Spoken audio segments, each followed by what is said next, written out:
Hello students, this is your bio class. तो चलिए बच्चों शुरू करते हैं फोर्थ चैप्टर जो है एनिमल किंगडम।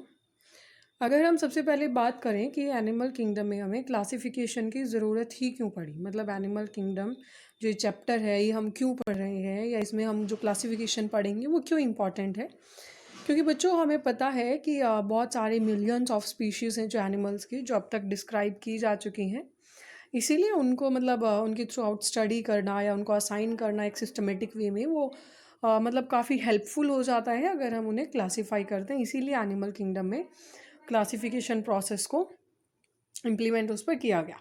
तो चलिए सबसे पहले बात कर लेते हैं कि इसमें जो बेसिस क्या था क्लासिफिकेशन का। तो बच्चों इसमें बेसिकली आपने सिर्फ समझना है जो इसमें मेन बेसिक जो क्लासिफिकेशन के लिए चीज़ें ली गई थी वो था arrangement of cells, body symmetry, coelom का nature, pattern, digestion, circulatory system, ये सब।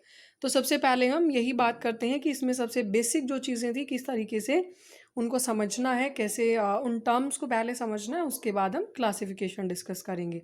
तो सबसे पहले millions of species of animals have been described and it becomes more necessary to classify them to assign a systematic position. जो हमने अभी discuss किया कि बहुत सारी स्पीशीज़ डिस्कवर की जा चुकी हैं जिन जो डिस्क्राइब हो चुकी हैं, जो बहुत इंपॉर्टेंट हो जाता है, नेसेसरी हो जाता है उन्हें क्लासीफाई करना और एक सिस्टमेटिक पोजीशन में उन्हें असाइन करना। अगर हम आगे बात करें तो एनिमल्स हैं उनको, ये भी हम अभी पॉइंट डिस्कस किया हमने कि उनको arrangement of cells, body symmetry, coelom के nature, digestion, circulatory, reproductive system के बेसिस पर उन्हें क्लासीफाई किया गया है। अगर हम बात करें इनके अंदर लेवल्स ऑफ ऑर्गेनाइजेशन की, तो बच्चों इनके अंदर different type of level of organisation present है। सबसे पहले सेलुलर लेवल है जो स्पंजेस में बेसिकली देखने को मिलता है। टिश्यू लेवल की ऑर्गेनाइजेशन भी है। रेडेरियंस के अंदर जो है ऑर्गन लेवल है, प्लेटीहेल्मिन्थ्स के अंदर, और ऑर्गन सिस्टम लेवल आर्थ्रोपोडा के अंदर हम पढ़ते हैं। ये आगे हम ब्रीफली पढ़ेंगे इनको। सबसे पहले हम बात करते हैं इन्हीं कुछ बेसिक टर्म्स के बारे में। अगर बच्चों हम बात करें इनकम्प्लीट डाइजेस्टिव सिस्टम क्या होता है और कंप्लीट क्या होता है, तो इनकम्प्लीट डाइजेस्टिव सिस्टम हम उसे कहेंगे जहाँ पर सिर्फ एक ही ओपनिंग होगी, और कंप्लीट डाइजेस्टिव सिस्टम जहाँ दो ओपनिंग्स होंगी, यानी कि माउथ एंड एनस, यानी कि फूड के इनटेक के लिए माउथ प्रेजेंट होगा और जो हमें एक्सक्रीट आउट करना है फूड उसके लिए एनस होगा। इनकम्प्लीट डाइजेस्टिव सिस्टम में एक ही ओपनिंग होती है जिससे दोनों ही फंक्शंस परफॉर्म होते हैं। अगर हम बात करें ओपन सर्कुलेटरी सिस्टम की बच्चों, तो ओपन सर्कुलेटरी सिस्टम होता है जहाँ पर ब्लड पंप करता है हार्ट के बाहर और जो cells and tissues are directly bath in it, यानी कि मेन है कि जो ब्लड है वो हार्ट के बाहर ही पंप करेगा। और लेकिन क्लोज सर्कुलेटरी सिस्टम में जो ब्लड है वो सर्कुलेट होता है आर्टरीज, वेन्स और कैपिलरीज के थ्रू।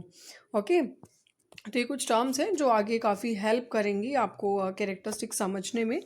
डिफरेंट डिफरेंट क्लासिफिकेशन जब हम पढ़ेंगे बच्चों, अगर हम सिमेट्री की बात करें तो सिमेट्री यहाँ पर हमारी बेसिकली पहले हम दो पार्ट्स में डिवाइड करते हैं, सिमेट्रिकल एंड एसिमेट्रिकल। सिमेट्रिकल है बच्चों जहाँ पर दो इक्वल पार्ट्स में, दो इक्वल हाफ्स में हम डिवाइड कर सकते हैं। और एसिमेट्रिकल होता है जिसकी बॉडी है जो वो इक्वली डिविजिबल नहीं होती, इक्वल हाफ्स में डिवाइड नहीं कर सकते। सबसे कॉमन एग्जांपल है इसका अमीबा, और स्पंजेस भी आप कर सकते हैं। आपको पता होगा अमीबा का कोई फिक्स स्ट्रक्चर नहीं होता, तो अगर आप उसे डिवाइड करेंगे तो कहीं भी आप मतलब ऐसे नहीं है कि इक्वल होगा, इधर जो पार्ट्स है वो अलग, मतलब एक अलग पोजीशन रखेंगे बॉडी स्ट्रक्चर में, इधर अलग मिलेगा। तो ये एसिमेट्रिकल का काफ़ी अच्छा एग्जाम्पल हो जाता है। अगर हम बात करते हैं फर्दर सिमेट्रिकल में भी हमारे दो पार्ट्स हैं, one is radial symmetry, another one is bilateral symmetry. तो बच्चों जो रेडियल सिमेट्री होती है उसमें इक्वल हाल्स में हम किसी भी प्लेन से उसे डिवाइड करें तो इक्वल हाल्स ही आपको मिलेंगे, यानी कि इक्वल पार्ट ही आपको देखने को मिलेंगे। इसमें हम स्टार फिश या हाइड्रा भी ले सकते हैं।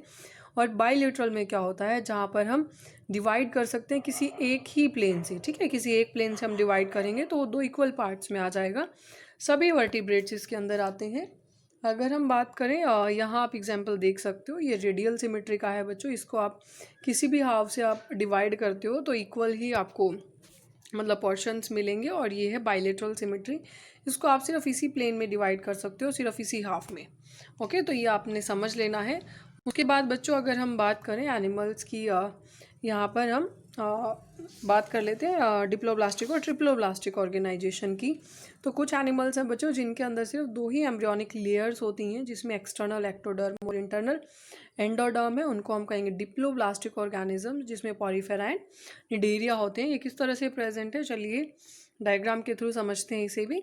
जैसे यहाँ बच्चों आप देख सकते हैं, हाँ जैसे यहाँ है फर्स्ट जो हमारा डायग्राम है, इसके अंदर यहाँ पे एग्जैक्टली देख सकते हो ये इसके अंदर डिप्लोब्लास्टिक ऑर्गेनाइजेशन है, यानी कि यहाँ पर सिर्फ एक्टोडर्म और एंडोडर्म है। इसके अंदर ट्रिप्लोब्लास्टिक ऑर्गेनाइजेशन है बच्चों। यहाँ पर जो हमारी एक एडिशनल जो ये रेडिश कलर में आप देख सकते हो, या पिंकिश कलर भी आप इसको बोल सकते हो, यहाँ पर जो थर्ड लेयर है इसे हम क्या कहेंगे, मेसोडर्म। यहाँ गिवन भी है ये, यहाँ आप देख सकते हैं। ठीक है, तो बेसिकली इनमें डिफरेंस क्या है बच्चों, डिप्लोब्लास्टिक और ट्रिप्लोब्लास्टिक में? जिसके अंदर सिर्फ एक्टोडर्म और एंडोडर्म दो ही लेयर्स होंगे उसे हम कहेंगे डिप्लोब्लास्टिक। जिसमें एक्टोडर्म, एंडोडर्म प्लस मेसोडर्म भी होगी उसे हम कहेंगे ट्रिप्लोब्लास्टिक। ट्रिप्लोब्लास्टिक के अच्छे जो हमारे एग्जाम्पल्स हैं मेन, वो है प्लेटीहेल्मिन्थ्स एंड कॉर्डेट्स। ये आपने पढ़ लेने हैं। तो चलिए आगे बात करते हैं सीलोम कैविटी की। तो बच्चों सीलोम क्या है, एक तरह की बॉडी कैविटी होती है जिसमें जो लाइनिंग है वो मेसोडर्म से रहेगी। अगर हम बात करें इस तरह से हॉलो स्ट्रक्चर, जिसके अंदर की जो लाइनिंग है वो मेसोडर्म लेयर से बनी हुई है। यहाँ पर जो हम ये एंडोडर्म, एक्टोडर्म, मेसोडर्म बात कर रहे हैं ना, ये लेयर्स हैं हमारी, तीन तरह की, 3 टाइप्स की लेयर हैं। एक्टोडर्म जो सबसे ऊपर प्रेजेंट होती है, एंडोडर्म इंटरनल है और मेसोडर्म उनके बीच में प्रेजेंट होती है। तो बच्चों जो ये कैविटी है, जब इसमें हमारी मेसोडर्म लेयर प्रेजेंट हो तो उसे हम कहेंगे सीलोम। इन एनिमल्स को, जिन एनिमल्स के अंदर ये सीलोम कैविटी प्रेजेंट है उन्हें हम सीलोमेट कहेंगे, लाइक एनेलिडा, कॉर्डेट्स, मोलस्का है।